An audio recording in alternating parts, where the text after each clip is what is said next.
ভাইকে দেখি না 3 মাস হয়ে গেল। কোথায় আছে, কেমন আছে জানি না। কেউ আমার ভাইয়ের খোঁজ দিতে পারলো না। আমি এখন কি করব ভেবে পাচ্ছি না। ফোনের অপর প্রান্ত থেকে কান্নাজড়িত কণ্ঠে কথাগুলো বলেন মোহাম্মদ মহসিনের ছোট বোন রুমা ফেরদৌস।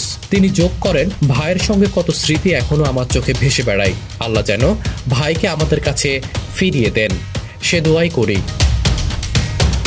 গত 26 আগস্ট রাজধানী ঢাকার বাসা থেকে বেরিয়ে যাওয়ার পর আর ফেরেননি মোহাম্মদ মহসিন। পরিবার ও ফুটবল অঙ্গনের অনেকে খোঁজাখুঁজি করেও তার সন্ধান পাননি এখন পর্যন্ত। মহসিনের ছোট ভাই কোহিনুর পিন্টু বলেন, আমার বড় ভাই নেই 3 মাস। বাস স্ট্যান্ডে পোস্টারিং করেছি, মতিঝিল মগবাজারও পোস্টার লাগানো হয়েছে, রমনা ও কমলাপুর থানায় জিডি করেছি, মিডিয়ায় নিখোঁজ সংবাদও হয়েছে, এরপরও ভাইকে পাচ্ছি না। মহসিন বাংলাদেশের তারকা ক্রীড়াবিদ, অনেক ভক্ত সমর্থক রয়েছে তার। তবে দীর্ঘদিনের শারীরিক ও মানসিক অসুস্থতায় চেহারায় পরিবর্তন এসেছে অনেক। ফলে রাস্তাঘাটে কেউ দেখলেও সহজে চেনার পরিস্থিতি নেই। গত কয়েক বছর ধরে মহসিন শারীরিক ও মানসিক রোগে ভুগছিলেন। আগেও একবার নিখোঁজ হয়েছিলেন তিনি, অবশ্য 2 দিন পরে খোঁজ পাওয়া গিয়েছিল। এবার 3 মাস পেরিয়ে যাওয়ায় মহসিনের পরিবার উদ্বিগ্ন বলে জানান পিন্টু। তার কাছে টাকা পয়সা মোবাইল কিছু নেই, শরীরও অসুস্থ। এতদিন কোথায় কিভাবে আছে ভাবলেই গা শিউরে ওঠে। বাংলাদেশ ফুটবলের সোনালী দিনে তারকা গোলকিপার মহসিন খেলা ছাড়ার পর কানাডায় প্রবাস জীবন কাটিয়েছেন।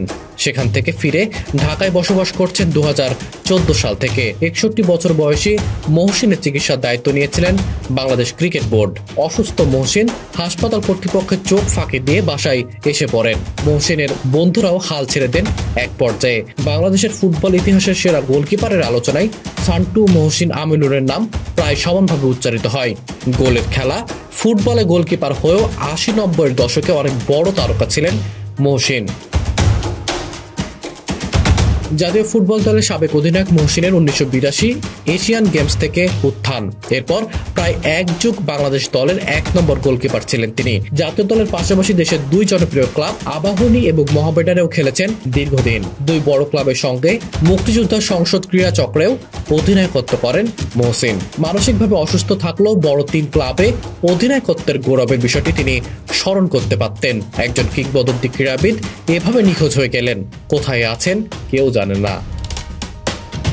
Monowar Anjum Rifat, BD archive.